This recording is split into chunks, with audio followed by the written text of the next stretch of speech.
So I actually just talked to the seller right now. It's a pre-foreclosure. Problem is, it already has an auction date set. Have you Okay. ever done one of those? Yeah, I mean, it's not ideal, but it is the situation. So what is the auction date?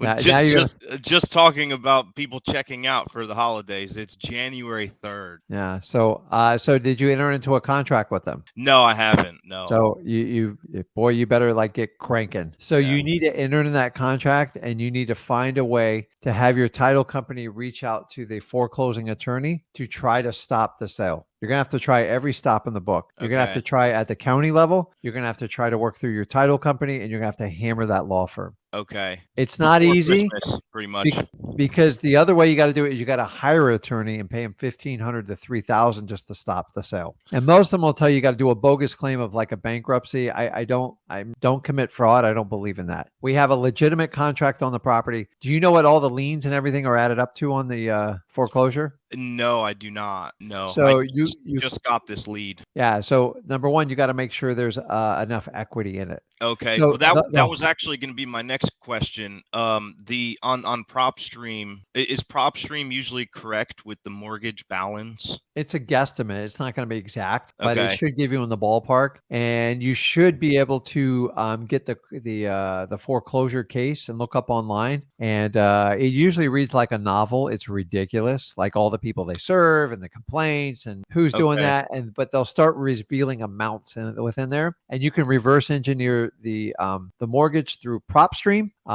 You can do it through ZachData.com, but PropStream is one of the more accurate ones. And Okay. then from there, you can go into the court case and kind of put two and two together. The third one is the seller gets sent all the legal notices on what they're trying to foreclose on them for. And you need to get that kind of number because you need to look at it and Yeah. make sure there's any equity left to it. So have they given you a number? Yeah, well, PropStream says $121,000 balance, and he is saying $166,000 balance. So I go with the bigger number. Okay. Remember, you got attorney's fees. Bigger If they're one. not paying on the mortgage, you got interest. So it only grows. The idea is they drag this on forever. So it's near the end. So Yeah. what's the house worth? I think the ARV is around 220, and the Yeah. repairs are probably around 20,000. So it's really close. It's borderline. And that's Yeah. the problem with everyone who procrastinates on a foreclosure. They can't get the numbers to work because they waited so long procrastinating. It's to the point where is it really Yeah. worth it? I'm Yeah. telling you, in today's market, it probably isn't because you're not going to have enough time because they waited to the last minute. And it's going to take it takes a lot of work to stop these sales, Yeah. A especially lot in of year legwork. end. And you're talking about like a holiday season. So Yeah. I always tell you Worst if you case scenario.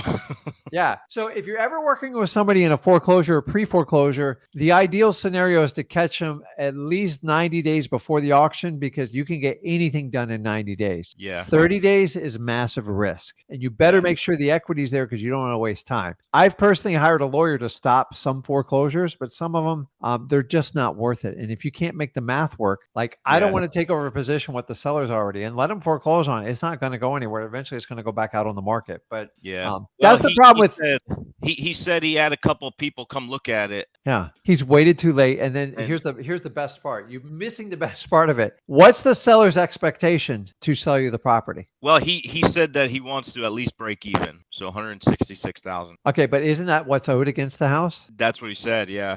Yeah. Well, that's his best choice. Like even then, even that's going to be tough. Well, you know what's funny? He said he had a couple of people come out and look at it, and they were lowballing the crap out of him, is what he said. But you And can't. So the thing is, you can't go below what the perceived judgment's going to be on it. So they do it. right. They enter into an adjustment before they take it to auction. So that should be a public number. If you Yeah. can't make the numbers work for that, just move on because you're just going to be wasting time. Waste of time. The Yeah. problem is what I'm telling you is most of these sellers, they actually expect to get cash out of these properties because they're so used to the market being so hot. They're like, oh, I should make money no matter what. Those days are over. Their procrastination has cost them a ton of money. You can't make it work. How far behind is he on payments? How many months or years? It was the pre-foreclosure. It started in March of 22. So Yeah. like So 8, 9 months. So, like sometimes if you can catch someone like this and they're 2 or 3 months into it, even 6 months. You can catch Still up the some time. mortgage, like get it caught, and then find another cash buyer and take over creative financing and just sell that package. Yeah. And that serves all three parties and it's helped. The problem is, once again, this person's procrastinated so long. If they just went back a year ago in March, they would have had a ton of options. Right. He could have made some money on it too. He could But have, you know but like, what? here's my problem. Everyone we're dealing with in foreclosure, not the same thing. They're like, well, give me 10,000, I'll sell it to you. I go, there's not 10,000 here. It doesn't even work. Like the Yeah. best I can do is save you from foreclosure and maybe buy you dinner. Yeah. And so most of them get very unrealistic and you just got to go, listen, I wish you the best. If something changes, call me back. That's what I figured on this Yeah. one. And by the way, when you get an auction date, there's really not a lot I can do, because the only reason they're calling you once they have an auction date is why? They want to hurry up and sell You're it. like that girl sitting on the end of the bleachers that no one will ask out, and then they wait till the entire thing's empty. Like that girl doesn't deserve it, nor do you.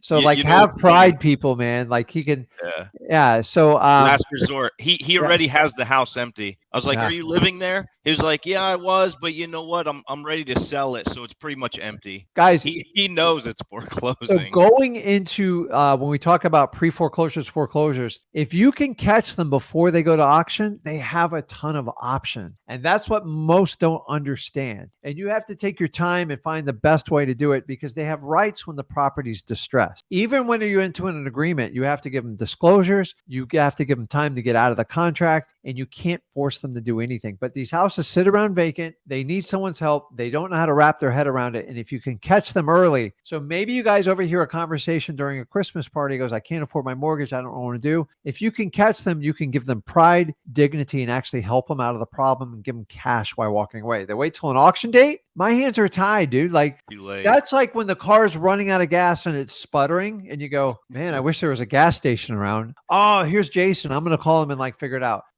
I'm respectful, but I'm very to the point with those people. I just don't have time. You've wasted everyone's time up to this point. There's no money left. To pack your bags and let it happen. So somebody put on here, can you short sell it? No, you can't. You can't do a short sale when you have an auction date. It ain't happening, buddy. I flipped hundreds of short sales. I'm here to tell you, banks aren't stupid. When you wait till the very end, they are now not going to start negotiating with you. Yeah. If you do it in the beginning, all the legwork. you can have a shot. But short sales, dude, they were non-existent the last 3 years in like a few markets where they can't move stuff. But short sales are painful, guys. And I flipped hundreds of them back in 2009 to 2012, 13. And the rules have changed. Why? Because investors took advantage of it. And what do banks and institutions do when they see a loophole? They close it. So this little thing you all are doing on novations, it's going bye-bye. By the way, they had a meeting the other day nationally on the underwriters. I don't know if the Underwriters Association, and they know how to stop the novations, and it's coming. And it's real easy. When you guys record your affidavits, you are going to red flag your files, and they're going to go in deep, deep discussion. And they're going to put the owner on affidavit and ask them if they're entering into a willingly agreement. And they want to know if they've been marketed for novations. And if they answer yes to any of them, they will not underwrite the file. Ask me how I know this, guys. I got 2 deals right now I'm taking over because some local investors tried someone's novation course. I'm not going to give names because I don't know who it's from. And it's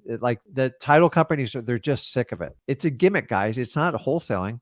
You're trying to disguise a transaction like you're the owner, and you're not the owner, and you're entering in a power of attorney, which by the rule of fiduciary responsibility, you're violating it by entering into the agreement. Go talk to any lawyer, go talk to any title company. They all agree with this. I wish we could just do it. Can you do it? Yes. Can you find someone that'll push it through? Yes. Eventually you will be squashed down to no people doing this. So enjoy your little loophole while it happens. And to be honest with you, they're starting to collect data on the amount of failed novations. It's brutally high. And that's why it's giving the wholesaling world a black eye, because number one, it has nothing to do with wholesaling. And number two, you're trying to manipulate it and make it look like a regular transaction. And that's what's going to get people in trouble. Remember, the law always looks at your intent. If your intent is to deceive, you are in trouble. Doing a power of attorney, you're violating the owner's rights, even though they want to do it. But I promise you, when the deposition comes down, you're going to be run under the bus. It's true. Yeah, I'm telling that's you. scary. I don't So like that. I would find it like another one, but like, guys, when you get someone in a foreclosure situation and they have a scheduled auction, it doesn't mean you can't do it. It's just challenging. And if you're brand new, my advice is stay away from them. because it's probably going to take money and like some very experienced people to help get them out of it. And then when you get them out of it, if you can't find the equity in the property, why would you even bother doing it? So just like be Yeah. advised and keep an eye on it. Okay.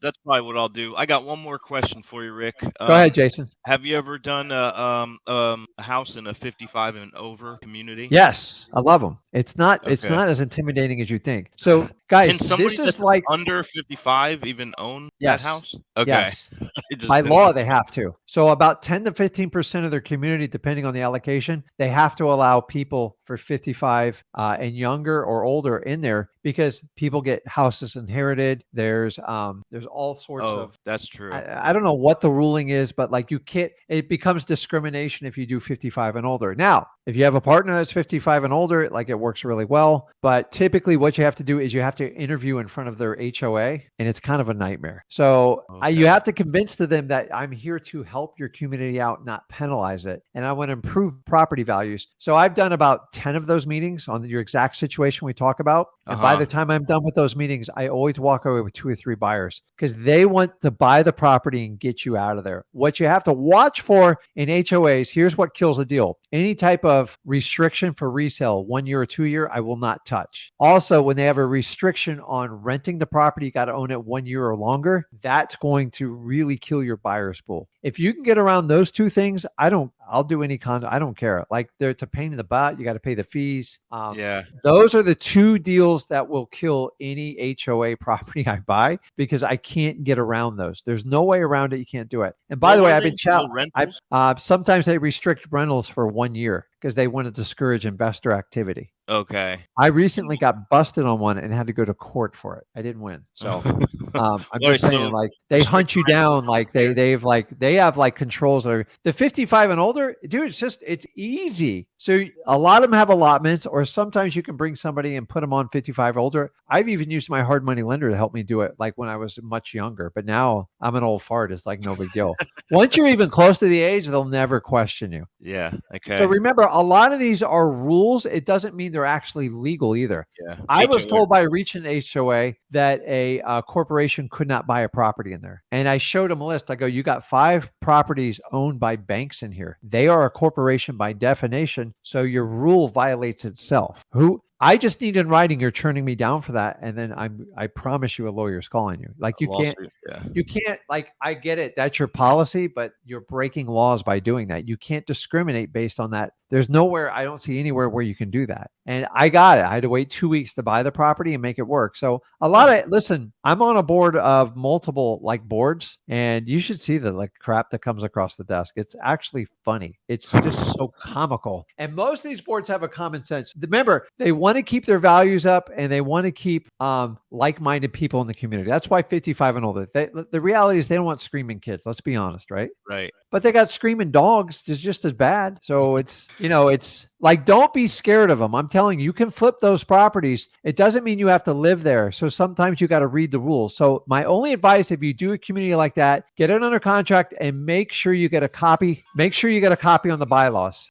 From the HOA. Yes. And read them. Read them very carefully. Okay. Unfortunately, is a required reading because you might be walking into a show that you want to be part of it. And if they discourage rentals or that you can't flip it in X amount of like months, I usually run. I don't want any part of that crap because they make it very difficult. Yeah, that was a pre-foreclosure as well. Her auction date got postponed. I don't know why, and it got postponed again for January 3rd. I don't know why. I seen bankruptcy on there. Maybe that's why. Yeah, maybe that is it. And so that even complicates it more. So they use bankruptcy as a delay tactic. It's kind of fraudulent, but I don't know them. I would just stay away from it.